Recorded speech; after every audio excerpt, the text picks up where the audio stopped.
విద్యుల్లతకి పెళ్లి ఆమె కోరిన వరుడితో జరిగిందో లేదో తెలీదు. ఒకవేళ వాళ్ళు తన కోసం కనిపెట్టుకుని ఉన్నారేమో. ఏ క్షణానైనా రామ్మోహన్ రావు వచ్చి విద్యుల్లతని తీసుకొచ్చి ఎక్కడే మూడు ముళ్ళు వెయ్యి అంటాడేమో. ఈ మాట తట్టగానే ఒళ్ళంతా చెమట పట్టింది నళినీకాంత్కి. ఆనాడు తనకి ఆమె మీదున్న అభిమానం, ఇష్టం ఈనాడు లేవు. ఆనాడ యాక్సిడెంటు అయ్యి రక్తం కళ్ళజోడ్డంతో తనకి మనసు పూర్తిగా విరిగిపోయింది.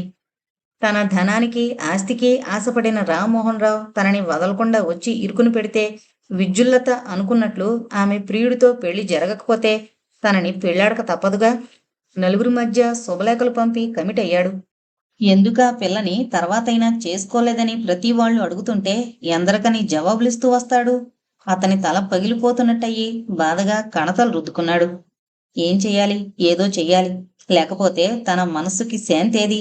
ఏ ఆలోచన తెగడం లేదు. ఇంతలో గోడ గడియారం టంగుమంటూ 7:30 కొట్టింది. భోజనంతో నీలిమ పైకొచ్చింది. 7:30 అయింది. ఇకనైనా భోజనం చేయండి అంటూ కంచం టేబుల్ మీద పెట్టి కూజాలోని మంచినీళ్లు వంపి గ్లాసు పక్కన పెట్టింది. ఆమె అలా పైకి భోజనం తీసుకొచ్చి పెట్టేసరికి అంతవరకు మండుతున్న అతని గుండెకు కాస్త మంచి గంధం రాసినట్టయింది. ఏమైనా తనలో రగిలే బడబానల హేళను ఆమె ముందు వెలగక్కితే ఆమె ఏదైనా సలహా ఇచ్చి ఆ దావాగ్నిని ఆర్పివేస్తుందేమో. తనలో తనే మదన పడే కంటే ఆమెతో సంప్రదించడం మేలు. తినండి, ఏంటింక ఆలోచిస్తున్నారు అని అడిగింది నీలిమ. ఏమీ లేదు నీలిమ, నా మనస్సంతా ఎందుకో బరువుగా ఉంది.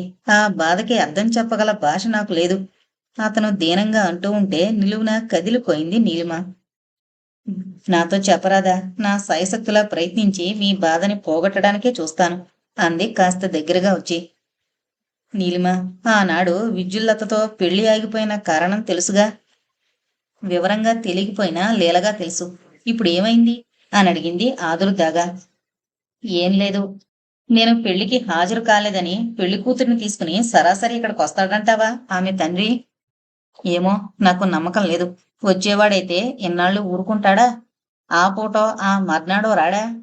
ఆ మాటతో ఎక్కడలేని ధైర్యము వచ్చేసింది నళినీకాంత్కి. నిజమేననుకో, అది మనకి నిర్ధారణగా తెలియాలిగా. ఏం, మీకు గుండెల్లో దడగా ఉందేంటి? విద్యుల్లత హా నాదా అంటూ వచ్చి పడుతుందని శిల్పిగా అడిగింది. ఆ మాటకు నవ్వి, అలాగే అనుకో, ఏదైనా నిర్ధారణగా తెలిస్తే మంచిది కదూ. మరే, మరో కొత్త పెళ్లి కూతురు కోసం వేట ప్రారంభించొచ్చు. నా పని అంతేగా. పెళ్ళాడాలి అనుకోవడం, ఆవిడ గారు నాకు ఆశ పెట్టి తప్పుకుంటూ ఉండడం, ఆ షాక్కి ఏడుస్తూ కూర్చోవడం అంటూ నవ్వాడు. నీలిమ ఏదో అందామనుకుని కూడా అంత చొరవగా అడిగితే బాగుండదేమో అనిపించి, మీ నిర్ధారణ కోసం ఒకటే మార్గం కనిపిస్తోంది అంటూ ఆగింది. ఏంటది? ఆత్రంగా అడిగాడు.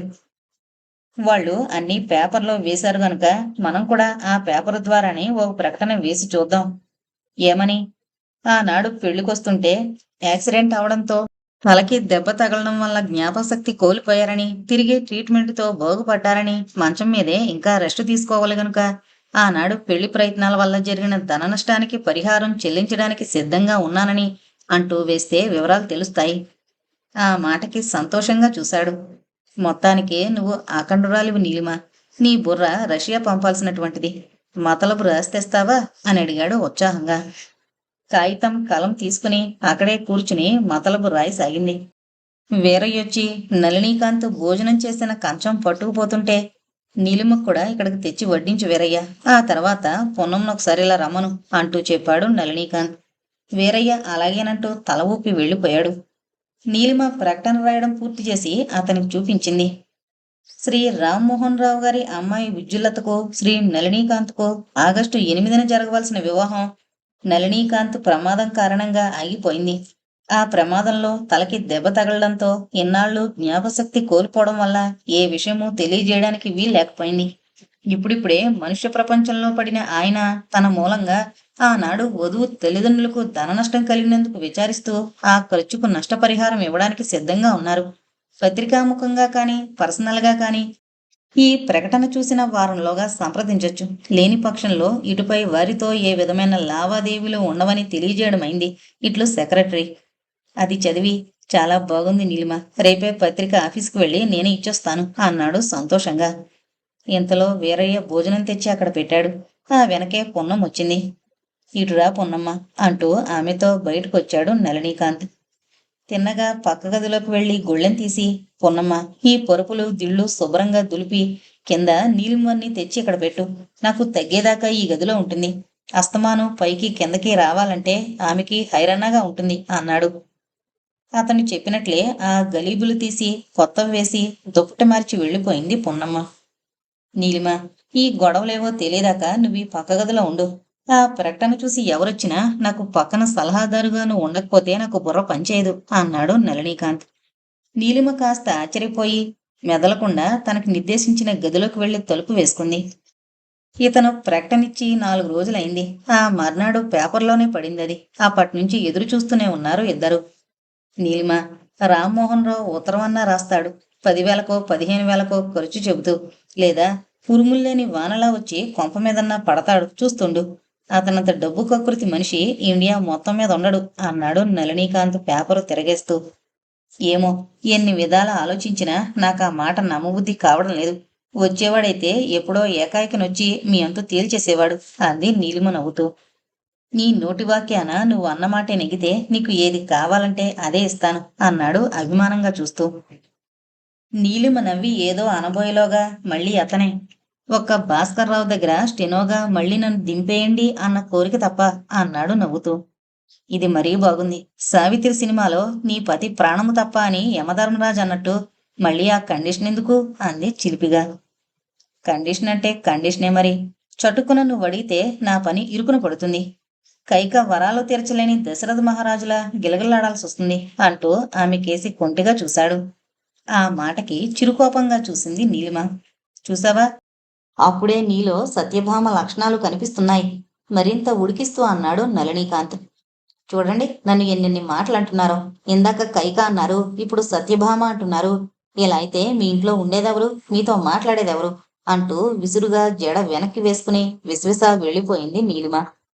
ఆమె వెళ్ళిన వైపే చూస్తూ తనలో తనే నవ్వుకున్నాడు నళినీకాంత్. డాక్టర్ మేఘనాథ్కి ఇంకా రానవసరం లేదు, చెయ్యి బాగానే ఉంది అని ఫోన్ చేయడంతో అతను ఏమనుకున్నాడో రావడం మానేశాడు. రాకపోయినా అతని హృదయం నీలిమ చుట్టూ తిరుగుతూనే ఉంటుందని అటు నీలిమ గ్రహించలేదు, ఇటు నళినీకాంత్ గ్రహించలేదు. నీలిమని చూసే అవకాశం దొరక్క డాక్టర్ మేఘనాథ్ మనసు చింతాక్రాంతమైంది. ఎలాగైనా ఆమెని ఒక్కసారి చూసి మాట్లాడొస్తేనే గాని తనకి మనసు శాంతించదు అనిపించి వచ్చిన పేషెంట్లందర్నీ చూసి పంపి తిన్నగా కారులో వచ్చాడు నళినీకాంత్ ఇంటికి. నళినీకాంత్ ఆ సమయంలో ఇంట్లో లేడు. ఫిలిం కంపెనీ వ్యవహారాలు అర్జెంటుగా చూడాల్సొస్తే, నీలిమ, విద్యుల్లత గాని వాళ్ళ తాలూకా వాళ్ళు గాని వస్తే నువ్వే మాట్లాడు, మరీ అర్జెంట్ అనిపిస్తే ఈ నెంబర్కి డైల్ చేయి అంటూ నెంబరిచ్చి వెళ్ళాడు. నీలిమ ఒక్కరితి పుస్తకం చదువుకుంటూ వరండాలో పచార్లు చేస్తుంది. పోస్ట్ మ్యాన్ ఒక ఉత్తరం ఆమె చేతిలో పెట్టి వెళ్ళాడు. అప్రయత్నంగా విప్పి చదివింది. ఆ ఉత్తరం పూర్తి చేసేసరికి ఆమె హృదయం ఆనందంతో గంతులు వేసింది. నళినీకాంత్ ఎప్పుడు భోజనానికి వస్తాడా అని ఎదురు చూడసాగింది. సరిగ్గా 12 గంటలకి నళినీకాంత్ కారు గేటు ముందాగింది. కారు పార్క్ చేసి వస్తుంటే, మీకు ఒక శుభవార్త చెబుతాను, నాకేమిస్తారు అని అడిగింది నీలిమ కొంటిగా చూస్తూ. నీకేది కావాలంటే అదే ఇస్తాను అన్నాడు నవ్వుతూ. అయితే ఇదిగో లెటరు, చదువుకోండి అంటూ అందించింది. ఆ అందించడంలో నీలిమ చెయ్యి నళినీకాంతికి తగిలి ఒళ్ళంతా ఏదో విద్యుత్తు పాకినట్లయింది. ఆ గగురుపోటును అణుచుకుంటూ ఆ ఉత్తరం చదవసాగాడు. నళినీకాంత్ సెక్రటరీ గారికి, నమస్తే. మీ ప్రకటన డైలీలో చూశాను. ఆయనకి ఎలా ఉందో నాకు తెలీదు గాని నేను ఆ శుభముహూర్తానికి కాకపోయినా మరో 4 గంటలు ఆలస్యంగా నిరంజన్ని పెళ్లి చేసుకున్నాను. ఆయన ఏమీ పరిహారం చెల్లించవలసిన పనిలేదు. విద్యుల్లత. ఆ ఉత్తరం చదివి నీలిమని తపీమని ఎత్తి గిరగరా తిప్పాడు నళినీకాంత్. ఆగండి, కళ్ళు తిరుగుతున్నాయి అంది నీలిమ భయంగా. నళినీకాంత్ ఆమెను దింపి, ఐఎమ్ సారీ, ఆనందం పట్టలేక కాస్తంత హద్దు మీరినట్టున్నాను అన్నాడు నళినీకాంత్. మీ హద్దులు తర్వాత. ఎక్కడ పడి కాలు చెయ్యి విరగొట్టుకుంటానో అని హడలి చచ్చాను అంది పమిట కొంగుతో ముఖం తుడుచుకుంటూ. అమ్మయ్యా, ఈనాటికి నేను నిజంగా స్వేచ్ఛాజీవినయ్యాను నీలిమ. ఈ రోజు నా మనస్సెంత ఆనందంగా ఉరకలు వేస్తుందో నీకు వర్ణించి చెప్పలేను. రాత్రికి మనం ఎరుగున్న వాళ్ళని కొందరిని పిలిచి డిన్నర్ ఏర్పాటు చేద్దాం అంటూ ఉత్సాహంగా చెబుతుంటే విడ్డూరంగా చూడసాగింది నీలిమ. ముందు 10 మందికి డిన్నర్ ఇవ్వడానికి ఇంట్లో ఏమన్నా కావాలేమో కనుక్కొని డబ్బు బీరువాలో ఉంది, తెప్పించు. నేనలా కారు మీద ఓ రౌండ్ కొట్టి అందర్నీ ఆహ్వానించొస్తాను అంటూ వెళ్ళబోతుంటే, అదేంటి భోంచేసి వెళ్ళండి అంటూ అడ్డుకుంది నీలిమ. ఇప్పుడు నాకేం భోజనం వద్దు నీలిమ, ముందు అర్జెంటుగా నన్ను వెళ్ళిరాని అంటూ కారులో రయ్యిన వెళ్ళిపోయాడు నళినీకాంత్. పాపం ఈ విద్యుల్లత గారితో జరిగిన భంగపాటుకు ఎంత దిగులు పడ్డాడో కదా అనుకుంటూ డిన్నర్కు కావలసిన ఏర్పాట్లలో మునిగిపోయింది నీలిమ. అతను మధ్యాహ్నం 3 అవుతుండగా వచ్చాడు. చేతిలో బోల్డు ప్యాకెట్లున్నాయి. అవన్నీ నౌకరు వీరయ్య అందుకుని అతని గదిలో పెట్టొచ్చాడు. కింద ఏర్పాట్లన్నీ చూసి పైకొచ్చింది నీలిమ. ఆమెను చూసి రా నీలిమ అంటూ అనురాగంగా చూశాడు ఆమె కళ్ళల్లోకి. నీలిమ అతని ఎదురుగా కూర్చుంది. అతను ఒక్కొక్క ప్యాకెట్టు విప్పి ఆమె ముందు పెట్టాడు. అన్నీ జరీ ముద్దల్లాంటి పట్టు చెరలు, వాటికి సరిపడిన జాకెట్ గుడ్డలు, అవే రంగు లంగాలు. ఏంటండి ఈ వెర్రి, మీకేమైనా మతిపోయిందా అని అడిగింది నీలిమ. మతిపోవడమా ఇంకేమన్నానా? నువ్వు చేసిన సహాయానికి సలహాకి ఏ విధంగా కృతజ్ఞత చెప్పాలో తెలియక నాకు తోచినట్టు చేశాను అన్నాడు నళినీకాంత్. అయితే మటుకు ఇన్ని చీరలా? ఎన్ని ఆరేగా? నీలిమ ఇంకా ముఖం ఆ దొల ఉంచడమే చూసి, చూడు నీలిమ, నాకు తోచినవి నచ్చినవి నీకు బాగుంటాయనిపించి తెచ్చాను. ఇష్టమైతే కట్టుకో, లేకపోతే ఆ పిల్ల కాలువలో గిరాటే అన్నాడు అసహనంగా. బాగుంది. ఇంతింత డబ్బు పెట్టి కొన్నది కాలువలో పారేసుకోవడానికా? నేను చేసిన చిన్న సహాయానికి ఇంత డబ్బు ఖర్చు పెట్టడం దేనికని? మీకు చిన్న సహాయమే కావచ్చు, నాకది భరించరాని చిక్కు సమస్య, అందుకే తెచ్చాను. ఇంక వాదన ఆపితే చాలా సంతోషిస్తాను అన్నాడు కోపాన్ని అణుచుకుంటూ. అది గ్రహించిన నీలిమ మాట్లాడలేదు. ఇంతకీ డిన్నర్ పార్టీకి 10 మంది వస్తారా, ఇంకా ఎక్కువ మంది వస్తారా? 10 మంది కూడా పూర్తిగా రారు.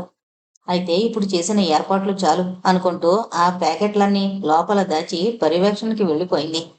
ఓ ప్లేట్లో ఉప్మా, ఒక కప్పు కాఫీ తీసుకుని తిన్నగా పైకొచ్చి నళినీకాంత్ అందించి, మీరు మధ్యాహ్నం భోజనం చేయలేదుగా అంది నీలిమ. భోజనం చేయకపోయినా ఆ ఉత్తరం చదివేసరికి కడుపు నిండిపోయింది నీలిమ. అన్నట్టు నువ్వు భోంచేశావా అని అడిగాడు. మీ ఆనందం చూసేసరికి నాకు కడుపు నిండిపోయింది అంది నవ్వుతూ. ఆ మాటకి చాలా నొచ్చుకున్నాడు. ఆమె కూడా తన కోసం అభోజనంగా ఉండిపోయిందని గ్రహించి, ఐఎమ్ సారీ నీలిమ, నువ్వు అన్నం తినలేదన్న మాట మర్చిపోయి పరిగెత్తినందుకు అని క్షమార్పణ చెప్పి, నువ్వు టిఫిన్ తీసుకో, కాఫీ తాగు అన్నాడు. అలాగేలండి.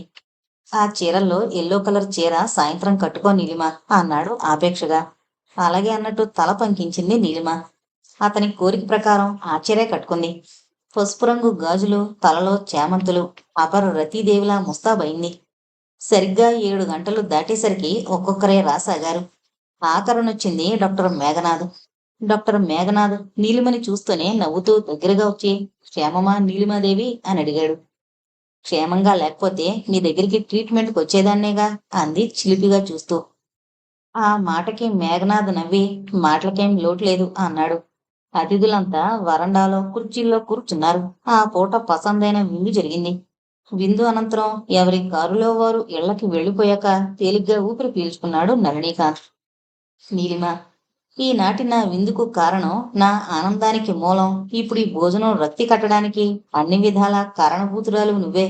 నీకు నా కృతజ్ఞత ఎలా చెప్పాలో తెలియడం లేదు అన్నాడు తృప్తిగా. మీరు అస్తమానం అలా అంటే నేను రేపే వెళ్ళిపోతాను అంది మూతి ముడిచి. వద్దులే, ఆ పని మాత్రం చేయకు అన్నాడు నవ్వుతూ. నీలిమ అప్పటికి ఊరుకున్నా ఆ తర్వాత పైకి వెళ్ళి గదిలో పడుకోబోతూ అతని గదిలోకొచ్చింది. ఆమెను చూసి పడుకున్నవాడల్లా లేచి కూర్చున్నాడు నళినీకాంత్. ఏం కావాలి నీలిమా అని అడిగాడు ప్రేమంతా వెల్లివిరిసిపోతుంటే. ఏం లేదు. మీరు ఒకనాడు మీ మనసుకు స్వాంతన లేక నన్నిక్కడికి 1 నెల ఉండమంటూ తీసుకొచ్చారు. ఆ నెల కూడా పూర్తవుతోందిగా. ఆ భగవంతుని దయవల్ల మీ మనసుకు శరీరానికి స్వస్థత చిక్కిందనే అనుకుంటున్నాను. ఇంక వెళ్ళి నా ఉద్యోగం చేసుకుంటాను అంది మెల్లగానే.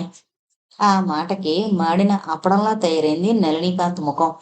తర్వాత చూద్దాంలే నీలిమ, ఇంకా నెల పూర్తి కావడానికి 5-6 రోజులు టైం లేదా?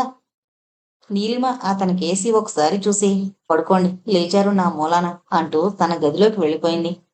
వెళ్ళి నిద్రరాక పుస్తకం చదువుదామని తీసిన ఆలోచనలు ముసురుకుంటున్నాయి. క్షణాలు గడిచిపోతున్నాయి. నీలిమను నిద్రాదేవి ఇంకా కరుణించలేదు. ఇంతలో అడుగుల సవ్వడి వినిపించింది. ఉలిక్కిపడి చూసింది.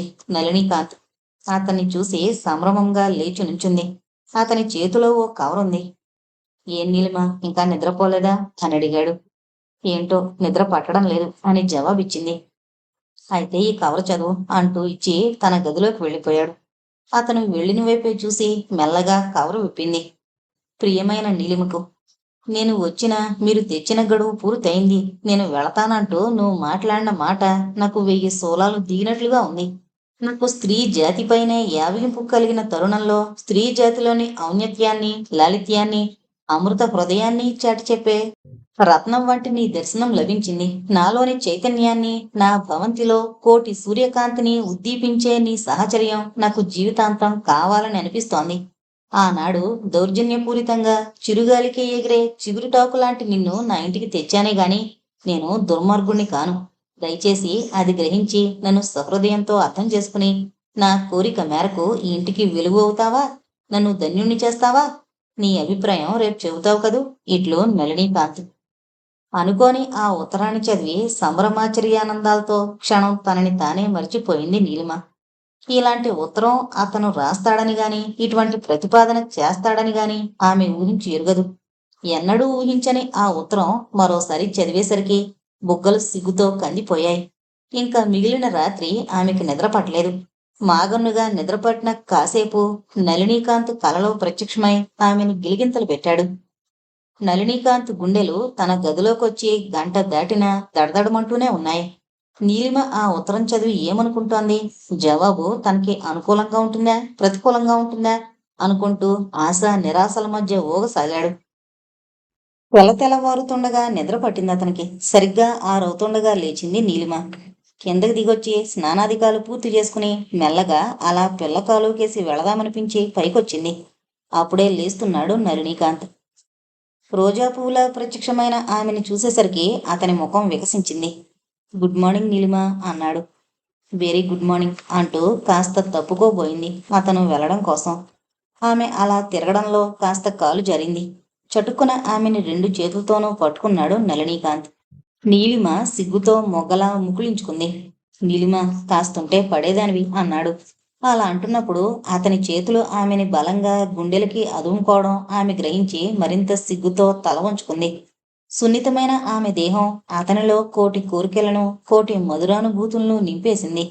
బలమైన అతని హస్తాల్లో ఆమె తన్మయురాలైంది. మెల్లిగా వదిలేసి కిందకు దిగుతుంటే నేనలా చిన్న కాలువ దగ్గరకు వెళ్ళొస్తాను అంది నీలిమ. వెళ్ళమన్నట్టు తల ఊపాడు నళినీకాంత్.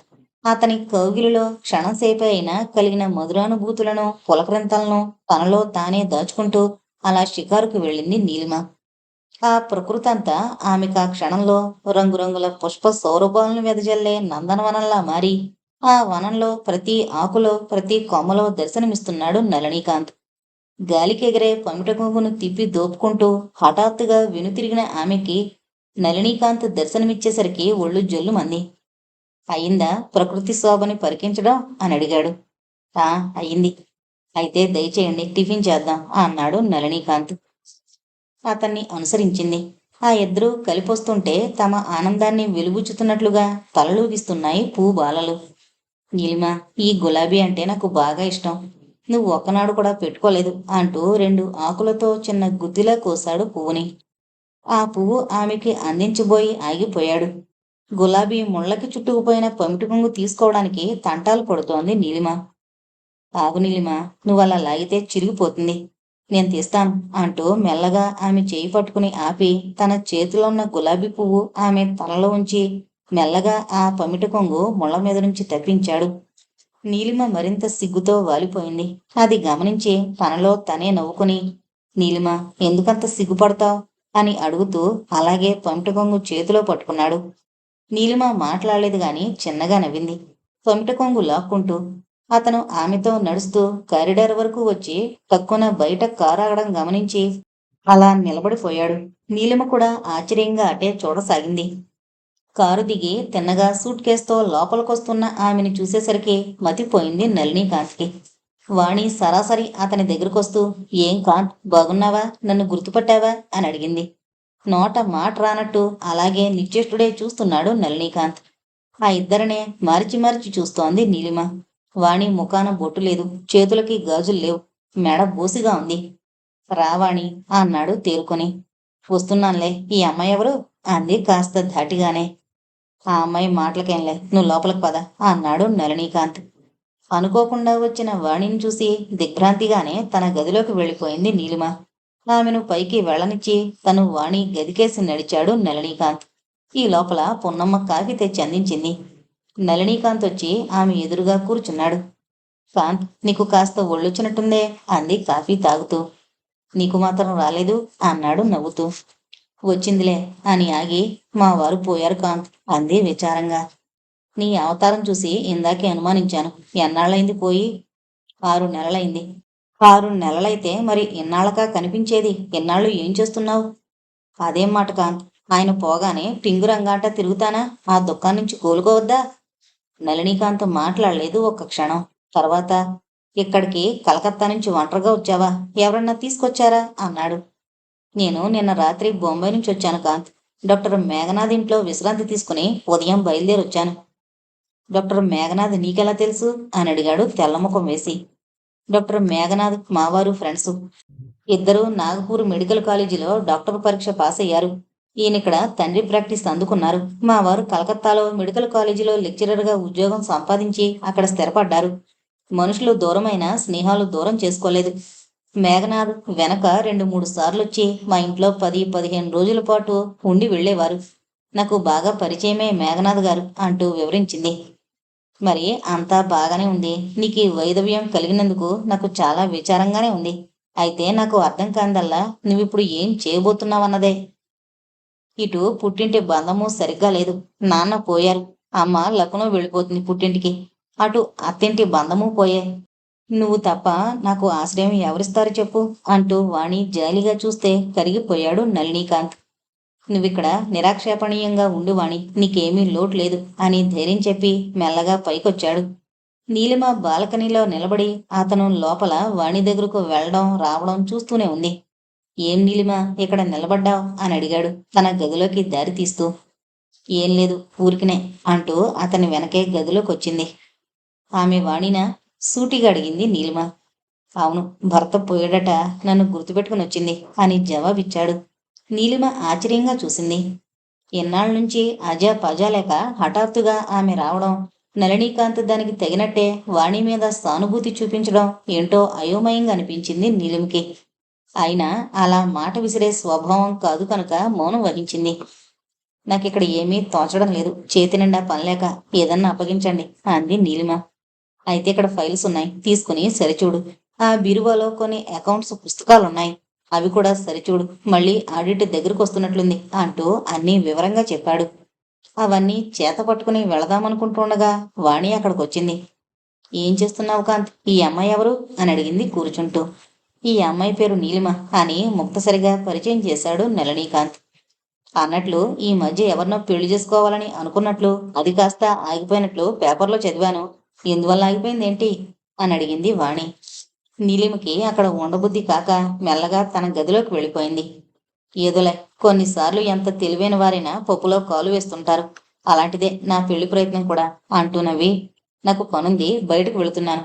నువ్వు కూడా కాసేపు నిద్రపో. ప్రయాణించి వచ్చావుగా అంటూ డ్రెస్ చేసుకుని లేచాడు నళినీకాంత్. అలాగే అన్నట్లు తల ఊపింది వాణి. నీలిమ, నేను వెళుతున్నాను. నీకేమన్నా అవసరం వస్తే బీరువాలో కొన్ని పుస్తకాలున్నాయి, రిఫరెన్స్కి పనికొస్తాయి అంటూ ఆమె గది దాకా వెళ్ళి చెప్పి చకచకా దిగిపోయాడు కిందకి. నీలిమ తన గదిలో పుస్తకాలు ముందేసుకుని కూర్చుంది. వాణికి ఏమి చేసేందుకు పని మాట్లాడేందుకు మనుషులు లేరు గనుక తన గదిలో పడుకుని నిద్రపోయింది. సరిగ్గా 12 గంటలకు వచ్చాడు నళినీకాంత్. వచ్చినవాడు తిన్నగా పైకొచ్చి పీకల దాకా పుస్తకాల్లో కూరుకుపోయిన నీలిమని చూసి, అమ్మాయి గారి పులపాటం తీరిపోయిందా అని అడిగాడు నవ్వుతూ. నాకు అలవాటు లేకపోతేగా బాధపడ్డానికి అని ముందుకు పడిన జడని వెనక్కి వేసుకుంటూ జవాబిచ్చింది. నీకు పనిలో పడితే తిండితే ప్లక్కర్లేదు, రా భోజనానికి అన్నాడు నళినీకాంత్ తన గదిలోకి వెళ్ళిపోతూ. నీలిమ పుస్తకాలన్నీ మూసి లేచింది. ఇద్దరూ ఒకసారే మేడది వచ్చారు భోజనానికి. వాణి ఎప్పుడు లేచిందో డైనింగ్ టేబుల్ దగ్గర కూర్చునుంది. ఇద్దరూ జంటగా వచ్చేసరికి అసూయగా చూసింది ఇద్దరు వంక. ఇప్పుడు ఈవిడి గారు నెత్తిమీద దేవతైందేమిటి అనుకుంటూ ఆగ్రహాన్ని అణుచుకోవడానికే విశ్వ ప్రయత్నం చేస్తోంది. ఇవేమీ ఎరుగని నీలిమ అక్కడే వచ్చి కూర్చుంది భోజనానికి. వంట ఆమె వడ్డించింది. అన్నం కలుపుకుంటూ, నువ్వు ఎన్నైనా అను నళినీకాంత్, ఆయన వాళ్ళ కాకుల్లో కాని వాళ్లకు కంచాల్లో పెడుతున్నావు అంది వాణి గట్టిగానే. ఆ మాటల్లోని భావం గ్రహించిన నీలిమ రోషంగా చూసింది వాణి వంక. చేయి కడుక్కొని చరచరా పైకి వెళ్ళిపోయింది. నీలిమ వెళ్ళిన వైపే ఖిన్నుడై చూడసాగాడు నళినీకాంత్.